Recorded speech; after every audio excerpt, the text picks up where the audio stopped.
नमस्कार दोस्तों, कहानी कास्ट ज़िंदगी की कहानियाँ में आप सभी का सादर स्वागत है। आज आप सुनने जा रहे हैं मधु कांकरिया की कहानी निर्वासिता। Hello hello. हाँ, बोलो बोलो। तुम्हारा फ़ोन क्या आया? लगा कुछ तो वापस लौट आया है मेरा। जिंदगी कान में फुसफुसाई। लो, मैं आ गई। बूंद बूंद पिघलने लगी बर्फ। उफ, गोला सा कुछ तो अटक गया, या कि आवाज़ ही रुंध गई। शायद तुमने भी इसे महसूस, तुम्हारे अंदर भी कांप रहा था कुछ। शायद भावनाओं की चांदनी और अपराध बोध का मिला जुला असर था। तुम बोले जैसे गहरे कुएं से आई डूबती लटपटाती सी कोई आवाज़। Sorry mama. तुम कुछ संभले, कुछ रुके। आखिर भावुकता का इजहार तुम्हें दुर्बलता की निशानी लगती, और दुर्बल तुम थे नहीं, इसलिए जल्दी ही तुम असली बात पर आ गए थे। तुमने 2 साल 7 महीने 27 दिन और 2000 किलोमीटर की दूरी से ही चकते हुए कहा, ममा तुम दादी बनने जा रही हो। क्या? इतनी खुशी? मैं घबरा गई। वह कितनी गलत थी। मैं सोचती थी कि अब कोई आवाज़, कोई खुशी, कोई एहसास, कोई खबर छू नहीं पाएगी मुझे। पर जिंदगी की महक से भरी यह आवाज़ भूल सकती हूँ कभी इसे? बहुत दूर तक तुम्हारी लहराती आवाज़ पहाड़ी हवाओं की तरह मन के खड़हर में मृदंग सी बजती रही। सॉरी ममा, तुमसे मिलने नहीं आ सका। कितना ताकतवर था वह क्षण जिसकी लपेट में पिछला सब कुछ धुल पुछ गया था। सब गिले शिकवे चौखट के बाहर। उस क्षण का एक ही सत्य था, मैं और एक नन्ही कोपल जो हमारे बीच एक कोमल सा एहसास लेकर आ रही थी। उस एक महान क्षण के बाद से तो मेरी जिंदगी ही जैसे बदल गई थी।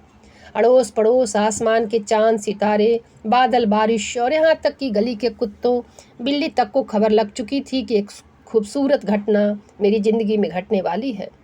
मैं अब पूरी तरह दो में बंट चुकी थी।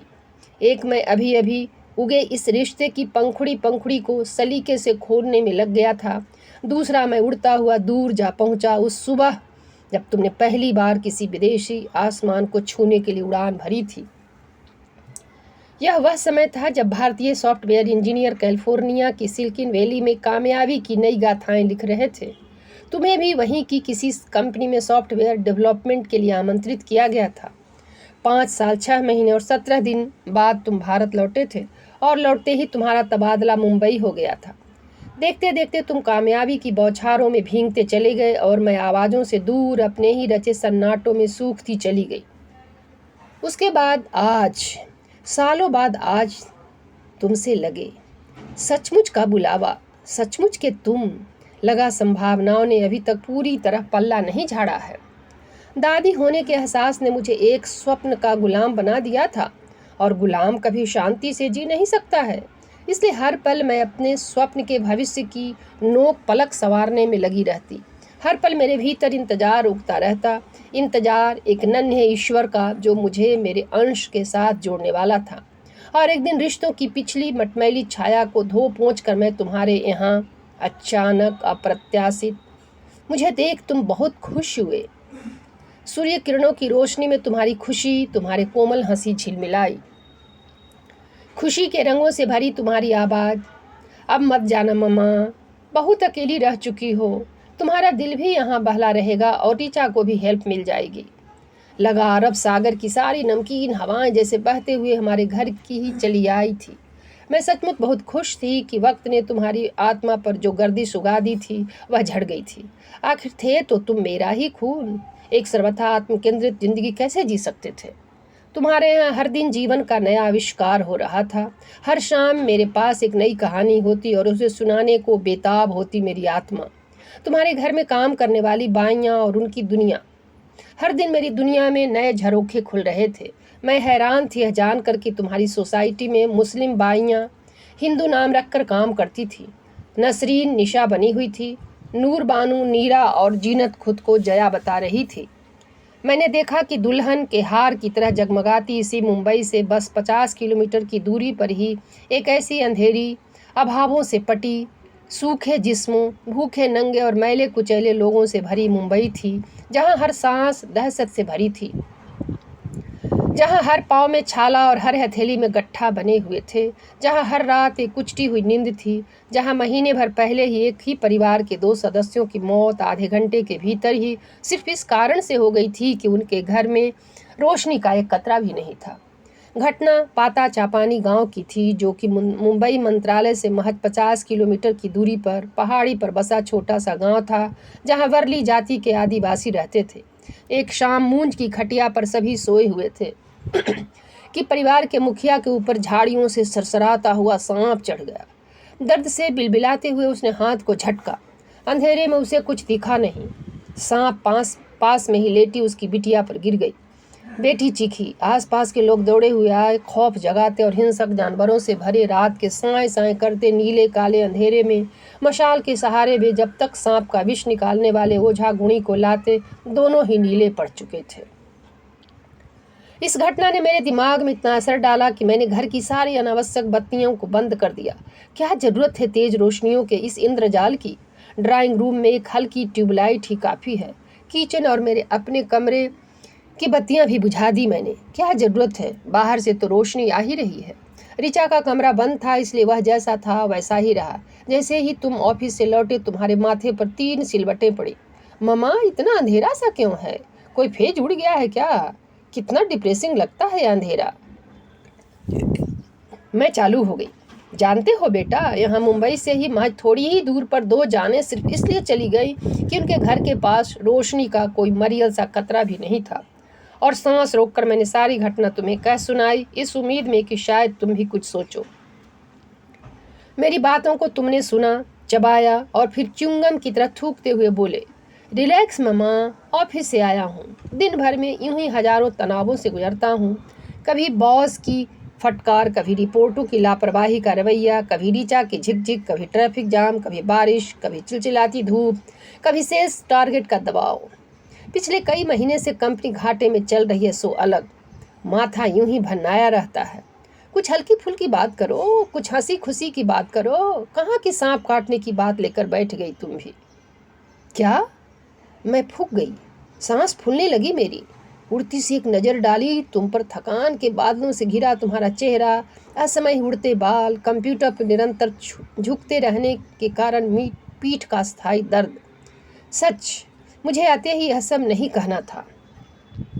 आगे से सावधान, फालतू बिल्ली की तरह मन को समझाया मैंने, लेकिन भीतर से एक दुबली सी आह भी निकली। ओह, तुमको कंपनी लग गई है जिसके घाटे की इतनी चिंता है, पर जीवन घाटे में जा रहा है, इसकी कोई चिंता नहीं है। हिम्मत जुटा फिर आती हूँ तुम्हारे पास। बेटा, छोड़ क्यों नहीं देते ऐसी नौकरी जो हमेशा तनाव में रखे तुम्हें?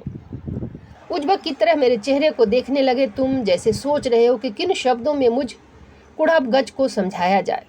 फिर शब्द शब्द को चबा चबा कर बोले, मामा, जहाँ भी जाऊँगा मुझे पैसा और पावर दोनों की लड़ाई लड़नी ही पड़ेगी, क्योंकि मुझे दोनों ही चाहिए। पावर लेकर भी क्या पालोगे यदि जीवन में जीवन ही नहीं रहा?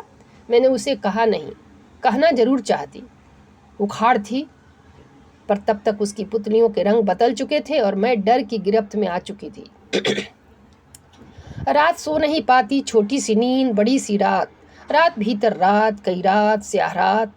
आंख बंद करती हूँ, अंधेरा दिखने लगती है। दुलारी की लाल लाल आंखें, जिसके पति और बेटी दोनों सर्पदंश से मर गए थे। यदि कुछ नहीं किया गया तो उन आंखों की आग भस्म कर देगी दुनिया को। खोलती हूँ अंधेरा। सब चल रहे हैं इसी अंधेरे में, कहीं समृद्धि का अंधेरा, कहीं गरीबी का। थक गई हूँ इस अंधेरे में, अपने स्व को खोजते बचाते।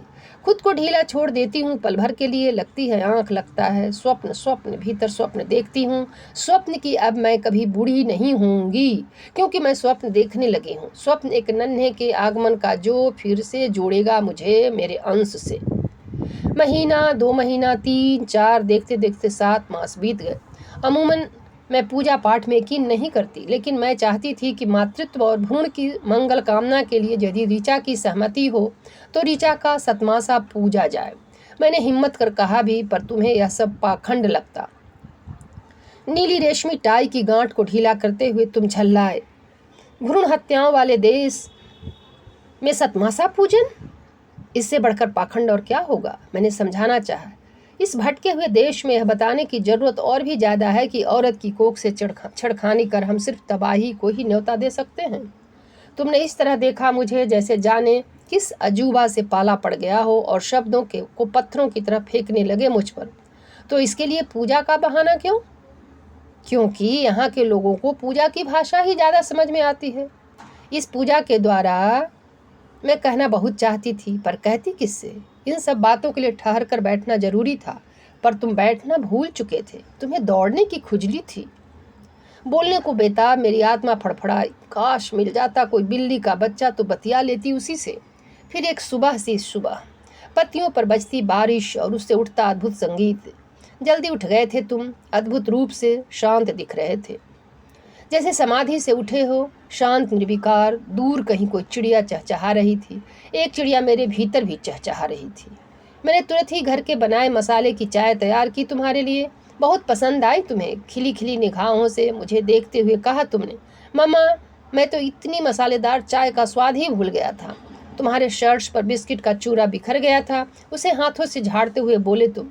तुम्हारा खिला खिला चेहरा देख मैं फिर वही हो गई। पिछले सप्ताह ही मैंने फिर एक नया दुस्साहस किया था। अकेले ही फिर अरेरा कॉलोनी निकल गई थी। मैं अपने अनुभव तुम्हें सुनाने को बेताब थी, बस ढूंढ रही थी कि एक मुकम्मल मौका, जो मुझे आज मिल ही गया। मैंने फिर ध्यान से पढ़ा तुम्हारा चेहरा, हर कोने अंतरे से पढ़ा। दाखिल हुई तुम्हारे भीतर। लगा सब ठीक ही चल रहा है, तुम खुश थे, सब कुछ सुरताल में बह रहा था। उस दिन की तरह थकान या तनाव का नामो निशान नहीं था तुम्हारे चेहरे पर। आज मैं सेफ्टी जोन में हूँ। संभल संभल कर कहना शुरू किया मैंने, बेटा क्या तुम जानते हो कि यहाँ से महज 60 किलोमीटर दूर एक बच्ची को शाम के झुटपुटे में तेंदुआ उठा कर ले गया। यहीं अरेरा कॉलोनी के पास संजय गांधी नेशनल पार्क से जुड़ा एक गांव है, वहीं की घटना है यह। माँ रोटी बना रही थी और बच्ची सामने ही आंगन में खेल रही थी। पीछे झाड़ियों से आया तेंदुआ और हल्के अंधेरे का फायदा उठा खींच ले गया उसे। गांव वाले जब तक पीछा किए आधे से ज़्यादा हिस्सा खा चुका था वह बच्ची का। यहाँ के आदिवासियों का कहना है कि जो तेंदुआ उनकी लड़की को उठा लेके गया वह बाहर से लाया तेंदुआ था, जिसे वन विभाग टूरिज्म बनाने के लिए लाता रहता है। यहाँ के पले बढ़े जानवर हमें पहचानते हैं। सदियों से हम साथ साथ रह रहे हैं। वे हम पर कभी हमला नहीं करते हैं, हमें देखकर भी साइड से निकल जाते हैं। बहुत ही नारकीय हालतों में रह रहे हैं ये 56 गांव के आदिवासी। फिर भी ये नहीं चाहते कि बाघ और तेंदुए जैसे हिंसक जानवरों को खुले जंगलों से निकल उनकी घेराबंदी की जाए। दत्तू तादेकर, जिनकी बच्ची को तेंदुआ उठाकर ले गया, वे तक कहते हैं कि घेराबंदी से इन जानवरों को तकलीफ होगी। हम तो सिर्फ यह चाहते हैं कि हमारे उन गांवों को सुरक्षित कर दिया जाए जो जंगलों के अंदर नहीं बल्कि किनारे किनारे हैं। गुस्सा सरकार पर है जो दोनों की जिंदगी और आज़ादी से खेल रही है। माथा पाटकर हैं इनके साथ। क्या तुम लोग इनके लिए कुछ नहीं? बात मैं कायदे से पूरी भी नहीं कर पाई थी कि तुम्हारे चेहरे का रंग बदला। आंखों में लपट सी कुछ उठी, पुतलियों के रंग बदल गए। अपने सूखे होठों पर जीभ फेरते हुए कुछ तल्ख कुछ डूबते स्वर में तुम फनफनाए, उफ मम्मा रिलैक्स। सुबह ही सुबह इतनी डिप्रेसिंग बात क्यों करती हो? खुश रहा करो ना, चिल करो। और चाय का प्याला अधूरा छोड़ झल्ला कर चले गए। क्या? एक हंसते खेलते बच्चे को तेंदुआ उठाकर ले गया और यह कह रहा है चिल करो? किस दुनिया में है मैं? क्या संवेदना की सारी ही टहनियाँ टूट गई? क्या यह मेरा अंश? आज महसूस हुआ भूख और मौत के बाद संसार का सबसे बड़ा दुख है अपने अंश को बेअंश होते हुए देखना। दिमाग सुन्न, मन मलवा, बैठी रही आवाक, जैसे सदियों से यूं ही बैठी हूँ, सहमी, अपमानित, और जीव फड़फड़ाते हुए निकल रहे हैं मेरे ऊपर से। सन्नीपात के रोगी की तरह बड़बड़ाने लगी मैं। ऑफिस से आते ही नहीं बोलूं, सुबह से नहीं बोलूं, शाम में नहीं बोलूं, तो फिर कब बोलूं? लोगों के जीवन की दारुण त्रासदी पर बोलना क्या डिप्रेसिंग बोलना हो गया? सवाल नहीं, सवालों के गुच्छे उगने लगे भीतर। आंखें मूंद लंबी लंबी सांस खींचने लगी मैं। थकी उम्र और बंद आंखों के आगे बादल के टुकड़ों सा तैर जाता है अतीत की स्मृतियों का एक टुकड़ा। रांची से कुछ दूर गुमला जिले के कुछ गांव में आदिवासी कल्याण आश्रम नामक संस्था के साथ आदिवासी और वन जीवन समझने के लिए चली गई थी। तुम भी साथ में थे मेरे। वहीं पछरुआ गांव में ठंड से ठिठुरती कुछ अर्धनग्न ठिठरियों को देख तुम इतने द्रवित हुए थे कि जैसे ही हम वापस लौटे अपने घर, मैंने देखा तुम मेरी अलमारी के सामने खड़े थे। मैंने समझा तुम्हें पैसे चाहिए। मैंने पूछा क्या चाहिए? तुमने हकलाते हुए कहा, मम्मा मुझे कुछ साड़ियाँ चाहिए। क्या? मैं तो सोच भी नहीं सकती थी ऐसा जवाब। तब तुम महज 10 साल के थे। तुम्हें सहला पुचका कर पूछा तो जाना कि तुम्हें साड़ियाँ चाहिए थी उन नंगी ठिठरियों के लिए। बहुत दिन तक मैं खुद को कोसती रही थी, मुझे नहीं ले जाना था तुम्हें वहाँ। पंखुड़ी से भी कोमल तुम्हारे मन पर अनजाने ही जाने कितनी खरोंचें डाल दी थी मैंने, वही तुम आज कह रहे हो चिल करो। इतनी ऊंची शिक्षा, इतनी प्रतिभा और सिर्फ पेट के दायरे में सिमटा जीवन। तुम रोशनी के फरिश्ते बन सकते थे, पर क्या बन गए? किसने बदल दिया तुम्हें इतना? कहाँ गया वह मन जिसकी एक एक पंखुड़ी को कितने सलीके से खोला था मैंने? ठंडी होती चाय को देखती रही, पीने की इच्छा ही जैसे मर गई थी। थोड़ी देर बाद तुम लौटे, अधपी चाय खत्म करके थोड़े करीब आए, मेरी आंखों में झांका। आंखों की कोरों में अटके आंसुओं ने जाने क्या कहा कि तुम्हारे भीतर भी कुछ तो पिघला। मेरे कंधे पर हाथ रखते हुए भावदार शब्दों में बोले, मम्मा कितना कुछ तो है घर में, फिर भी तुम खुश क्यों नहीं रह पाती? कुछ तो टबू है तुम्हारे दिमाग में जो तुम्हें खुश रहने से रोकता है। मेरा दोस्त कहता है कि हम मिडिल क्लास भारतीयों का दिमाग ही ऐसा है कि हम खुशी भी खुलकर नहीं मना पाते, उसमें भी हमें गिल्ट फीलिंग होती है। तुम अपने को ही देखो मम्मा, दुखी रहते रहते शायद तुम्हारी दुखी रहने की आदत ही हो गई है। आसमान से दुख बटोर लाती हो तुम भी। ओह नो, ठंडे पसीने से नहा जाती हूँ मैं। कैसे समझाऊं तुम्हें कि मैं इसलिए दुखी हूँ कि धरती और योनि में जन्म लेने के संबंध बहुत गहरे होते हैं, पर तुम नहीं समझोगे। बोलना चाहकर भी बोल नहीं पाती कुछ। गले से जाने कैसी तो गो गो की आवाज़ निकलने लगती है। चेहरे पर जबरन ओढ़ी मुस्कान अड़ियल बच्चे की तरह हाथ छुड़ाकर भाग खड़ी होती है। अपमान की कालिमा से काले पड़े मेरे चेहरे को देख तरस आ जाता है तुम्हें। पुचकारते हुए कहते हो तुम, सेंटी हो गई हो मम्मा, बुरा मान गई मेरी बात का। आंखों से उभरी हताशा और आक्रोश की बाढ़ को जबरन रोकती हूँ मैं किचन की ओर खिसक जाती हूँ। जाने कितनी बार किचन और बाथरूम बने हैं मेरे शरण स्थल, मन ही मन कहती हूँ, बुरा मानने की विलासिता हमारे हिस्से कहाँ। वैसे भी हम हिंदुस्तानी औरतों की खाल इस उम्र तक आते आते इतनी मोटी हो जाती है कि इतने छोटे मोटे अपमान हमारे ऊपर से गुजर भर जाते हैं, हमारी आत्मा को जख्म नहीं दे पाते। तुम्हारे भीतर फिर कुछ पिघला, इसलिए फिर खुशामदी पर उतर आए तुम। चाय की प्याली को सिंक में रख मुस्कान बिखेरते हुए दोस्तानी आवाज़ में बोले, एक बात बताऊं मम्मा, मुझे यहाँ रहते रहते 4 साल होने आए। मुझे अरेरा कॉलोनी के बारे में पता तक नहीं। तुम्हें कहाँ से पता चल जाता है इतना? मैं भी पिघली, लेकिन जब्त कर रखा मैंने खुद को। हे मन मेरे, यह नियंत्रण बात आगे बढ़ाने का नहीं है, वरन हो चुकी बात के साइड इफेक्ट को कम करने का है, जिससे थोड़ी बहुत जो भी साझी दुनिया है हमारी वह निर्विघ्न चलती रहे। फिर एक चमकता दिन, फुर्सत की चादर और उसमें डुबकी मैं। आज ऑफिस से पहली बार सीटी बजाते बजाते आते देखा तुम्हें। शायद तुम्हारे सेल्स टारगेट पूरे हो गए थे, इस कारण बहुत खुश नजर आ रहे थे तुम। आते ही चहके तुम। आज मैं एक ऐसे रेस्टोरेंट में गया जहां 120 तरह के डोसे थे, 50 तरह की चॉकलेट थी। ऋचा ने कहा हमें भी वहां ले चलो। ऋचा से निपट कर तुम फिर मेरी मनुहार करने में लग गए। चलो मम्मा, इतने दिन हुए तुम्हें मुंबई आए हुए, अभी तक कहीं घुमा ही नहीं पाया। चलो आज चौपाटी घुमाते हैं। मैं निहाल, 3.25 साल हुआ था ऋचा को घर की बहू बने। आज पहली बार उसके साथ बाहर घूमने के लिए निकल रही थी मैं। धूप के साए थोड़े सिमटे तो हम निकले। गाड़ी में म्यूजिक चलता रहा। एकाएक तुमने देश के राजनीतिक क्षितिज पर अन्ना आंदोलन से नए नए उभरे नेता अरविंद केजरीवाल पर कुछ टिप्पणी की। मैं उससे सहमत नहीं थी। भीतर लहर उठी, तुम्हारा प्रतिवाद करूं, पर मैं चुप रही। बैल बना लिया खुद को। अनुभव ने खिसला दिया है कि बैल बन जाओ तो बहुत से बेमतलब के दुख भाग खड़े होते हैं। जुहू चौपाटी, समुद्र, लहरें, आवाजें, उड़ते परिंदे, खिलखिलाते बच्चे, प्यार करते जोड़े, हाथों में गुथे हाथों वाले जोड़ों को देख तुमने भी ऋचा का हाथ हौले से अपने हाथों में थाम लिया था। मेरी हथेलियां अचानक शुष्क होने लगी थी। भीतर कुछ कुलबुलाने लगा। पीठ का दर्द चिलक उठा, हाथों से ध्यान हटा। मैं आसमान में खरामा खरामा उड़ती गुब्बारे में कैद लालटेनें देखने लगी और सोचने लगी कि मैं आज कुछ भी नहीं बोलूँगी। जाने क्या है कि जब भी मैं बोलती हूँ मेरे भीतर से दुख दर्द ही बोलते हैं और तुम्हारे अच्छे भले मूड पर कैंची चल जाती है। मैं सतर्क रही कि मैं आज कुछ भी नहीं बोलूँगी। एक चुप 100 सुख। मैं बहुत देर से चुप रही थी। तुम कई बार कह भी चुके थे, अम्मा क्या मौन धारण है। थोड़ी देर बाद फिर कहा तुमने, अम्मा कुछ तो बोलो। अब नहीं बोलने का मतलब था अपनी नाराजगी दिखाना। यूं भी बोलने के लिए तरसती मेरी रूह को तुमने क्या सहलाया। झरझर टपकने लगे शब्द, जैसे झरते हैं पत्ते पतझड़ में पेड़ से। पिछले दिनों ही मैंने मलेशिया के कबीलों पर एक अद्भुत किताब पढ़ी थी, क्यों न उसी के बारे में बात करूं। इसमें कुछ भी ऐसा नहीं था जो तुम में अपराध बोध पैदा कर तुम्हारे सुख सुहाग को मलिन करता। मैंने बहुत सावधानी से एक खूबसूरत बात उनकी तुम्हें बताई।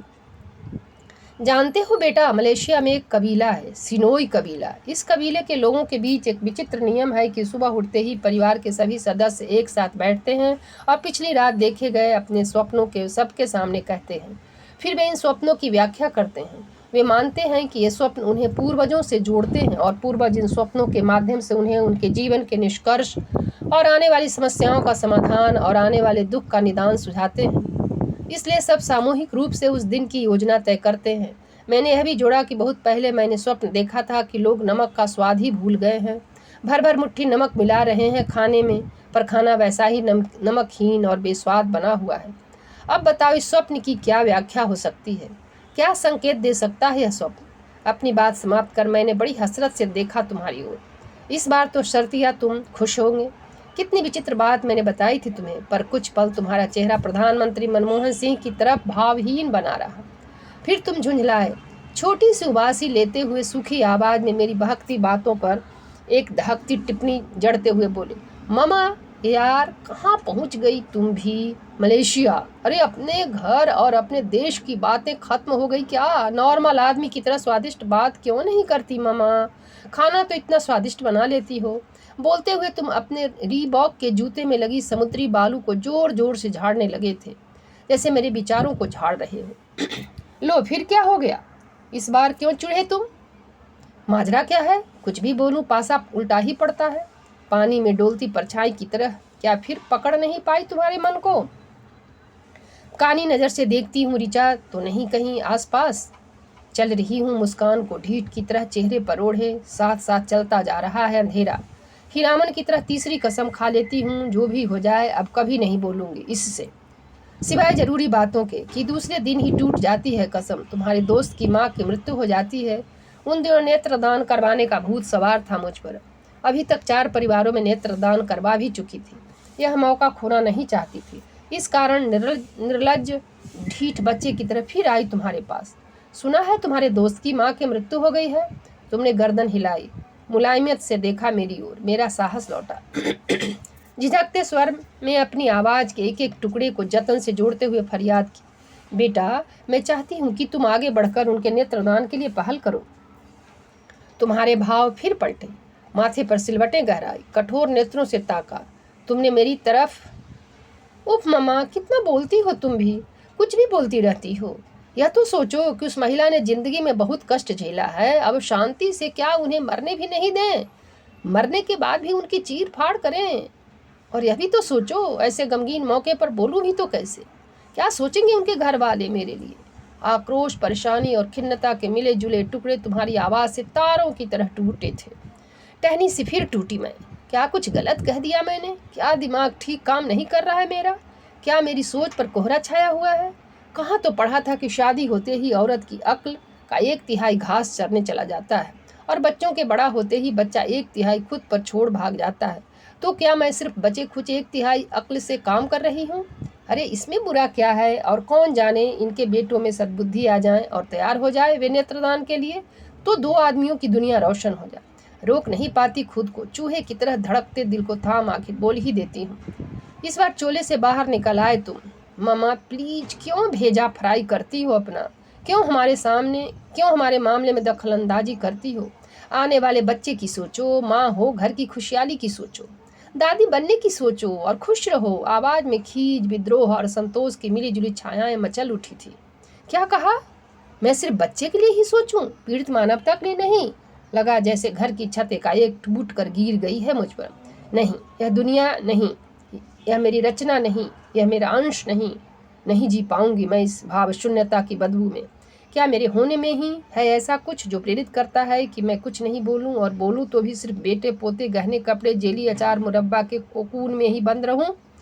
व्यतीत के धुंधले से धुंधला जाती है आंखें, झांकने लगता है एक और चेहरा, जिसे जाने कब बहा दिया था मैंने समुद्र की उत्ताल लहरों के बीच। जब भी घर गृहस्थी से इतर बात करना चाहती, झल्ला जाता वह चेहरा। उफ, कितना बोलती हो तुम भी। चुप रहते रहते लगता था कि ओठों ही चिपक गए हैं मेरे। लगता कि मेरी धमनियां में खून नहीं, शब्द और शब्द ही बह रहे हैं। बाहर जाने को बेताब अनकहे शब्द। नहीं, तुम मेरे नहीं, अपने पापा का ही अंश हो। वे ही बह रहे हैं तुम में। मैंने समझा था कि उस अतीत को मैंने समुद्र में बहा दिया है, पर आज समझी जीवन अपने साथ बहाकर कुछ भी नहीं ले जाता, लौटा लाता है बार बार समुद्री लहरों की तरह। तुम कहते हो कि मैं माँ हूँ, इसलिए सिर्फ अपने घर की खुशहाली के लिए सोचूं, पर इतना याद रखना मेरे बच्चे कि जिस दिन माएँ पूरी धरती की माएँ बन जाएंगी, दुनिया की तस्वीर बदल जाएगी। बढ़ते वक्त के साथ फैलने लगती है खामोशी। अपने ही खून में बंद पोटली सी पड़ी मेरी काया दिन पर दिन सिकुड़ने लगती है। डुबा देती हूँ खुद को पूरी तरह किताबों में। आखिर यही है मेरी सच्ची साथी, नपी तुली बातें। तुमसे खाना लगा दूं, चाय बना दूं, कब तक आओगे, ऋचा को ले आऊं, चेकअप के लिए जाऊं। दार्शनिकता की चादर में दुबका देती हूँ खुद को। ऐसे ही झटके दिखा देते हैं विराट। वेदों में लिखा है, पुत्र से बढ़कर कोई शत्रु नहीं। उपनिषद में लिखा है, प्रियम त्वाम रस्यसि, तुम्हारा पुत्र ही रुलाएगा तुमको। यदि मेरे लिए कोई कल हुआ तो नहीं रहूंगी इस कैप्सूल घर में। सांझ की धूप सी सरक जाऊंगी, निःशब्द खामोश, टकराऊंगी लहरों से, लेकिन इस माटी में खुद को नहीं रोपूंगी। बस एक बार निपट जाए ऋचा की डिलीवरी। दुनिया बहुत बड़ी है, शांत, खामोश और बोरियत से भरे दिन गर्म हवाओं की तरह गुजर रहे हैं। गिन गिन कर गुजार रही हूँ दिन। कब आएगी ड्यू डेट ऋचा की, सब कुछ अच्छे से निपट जाए। एक दिन ढूंढला कर खींच लेते हो तुम किताब मेरी। क्या ममा दिन भर किताब में ही डूबी रहती हो? कुछ बोलती ही नहीं, पास बैठो, मुझे कुछ बात करो, मुझसे कुछ बात करो। देखो तुम्हारे लिए क्या लाया हूँ। खिड़की के बाहर खड़े पलाश के पेड़ों के लिए के हरियाले पत्तों से हटकर नजरें तुम पर टिक जाती है।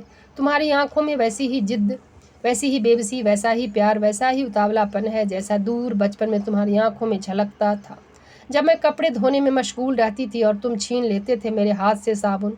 पहले मुझसे बात करो। मैं फिर वही हो जाती हूँ, निहाल, गदगद। भीतर जाने क्या पिघलता है कि डबडबा जाती हैं आंखें। आंसुओं की झिलमिलाते पदों से देखती हूँ तुम्हें, वैसा ही भोलापन आंखों में, वैसे ही भरे बादलों सी नेह भरी निश्चल आंखें। क्या मैं ही पकड़ नहीं पाती तुम्हारे व्यक्तित्व के रेशों को, जो सेमल की फूलों की तरह उड़ते रहते हैं दिन भर? क्या नौकरी का तनाव बदल रहा है तुम्हारा व्यक्तित्व? इस महीने नंबर पूरे हो गए थे तुम्हारे, क्या इसीलिए नजर आ रहे हो इतने खुश? तुमसे दूर रहकर क्या मैं खुद एक शून्य में नहीं बदल जाऊंगी, जी पाऊंगी? तुम्हारी गुनगुनी आवाज का यह टुकड़ा मुझसे कुछ बात करो। चैन से बैठने देगा मुझे कहीं भी? फुदकेगा नहीं मेरे आसपास? पर तभी भीतर कहीं गहरे से उठती है एक और आवाज, उतनी ही तेज। जिन पेड़ों की को छोड़ आए उनकी छायाओं के लिए क्यों लौटना? कोई भी शून्य स्थायी नहीं रहता। जीवन और प्रकृति देर सबेर भर ही देते हैं किसी भी शून्य को।